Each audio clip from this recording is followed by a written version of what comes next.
Les premières œuvres que je vais vous montrer sont des reliquaires.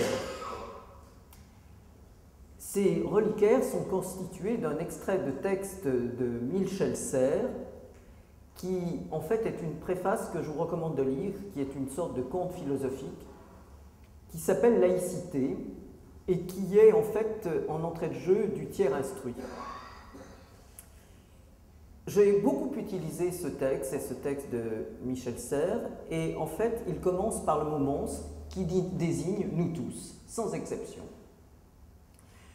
Le monstre, courant, tatoué, ambidextre, hermaphrodite et métis, que pourrait-il nous faire voir à présent sous sa peau? Oui, le sang et la chair.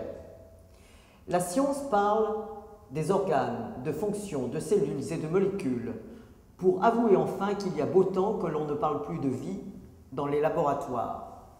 Mais elle ne dit jamais la chair, qui tout justement désigne le mélange en un lieu donné du corps, ici et maintenant, de muscles et de sang, de peau et de poils, d'os, de nerfs et de fonctions diverses, qui mêlent donc ce que le savoir pertinent analyse.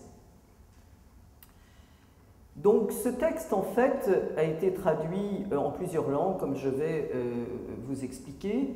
Dans les traductions par exemple, la dernière installation avait été faite au musée d'Israël à Jérusalem, et j'avais demandé une installation avec le texte en hébreu, en arabe et en anglais.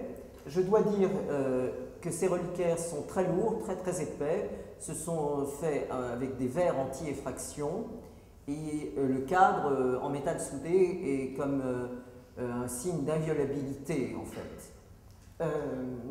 Là c'est très plat, c'est comme une image plate, mais en fait c'est quelque chose de lourd et d'épais. Dans cette série de reliquaires, le corps et la chair sont là, prêts à être vendus. La chair est au centre en fait, elle est préservée dans du bois. Comme une œuvre d'art dépassant le tabou de la vente de son corps. Le texte, d'origine, est donc en français. Les traductions nous parlent d'un texte dont la traduction est la représentation. Le corps du texte, le corps des lettres, la chair est là, pouvant se donner à l'analyse ADN. Prenons le risque d'être utilisé plus tard, afin, pourquoi pas, qu'un corps, qu'un répliquant, qu'un clone soit fabriqué. Ne sommes-nous pas à l'ère de la reproductivité des images, et très bientôt à celle de la reproductivité de la chair et de l'être humain, à son image, et peut-être sans son image, dans une autre sorte d'apparence. Ce reliquaire un jour sera vieux et appartiendra au passé, et il pourra à son tour devenir un jouet, une reprise, une autre représentation. Faucillon comparait l'artiste à un centaure. On peut dire aussi un médiateur indécis, oscillant entre un devenir verbe et un devenir chair. Devant ce reliquaire, l'historien de l'art sera comme historien dont parlait Walter Benjamin, un enfant qui joue avec les lambeaux du temps.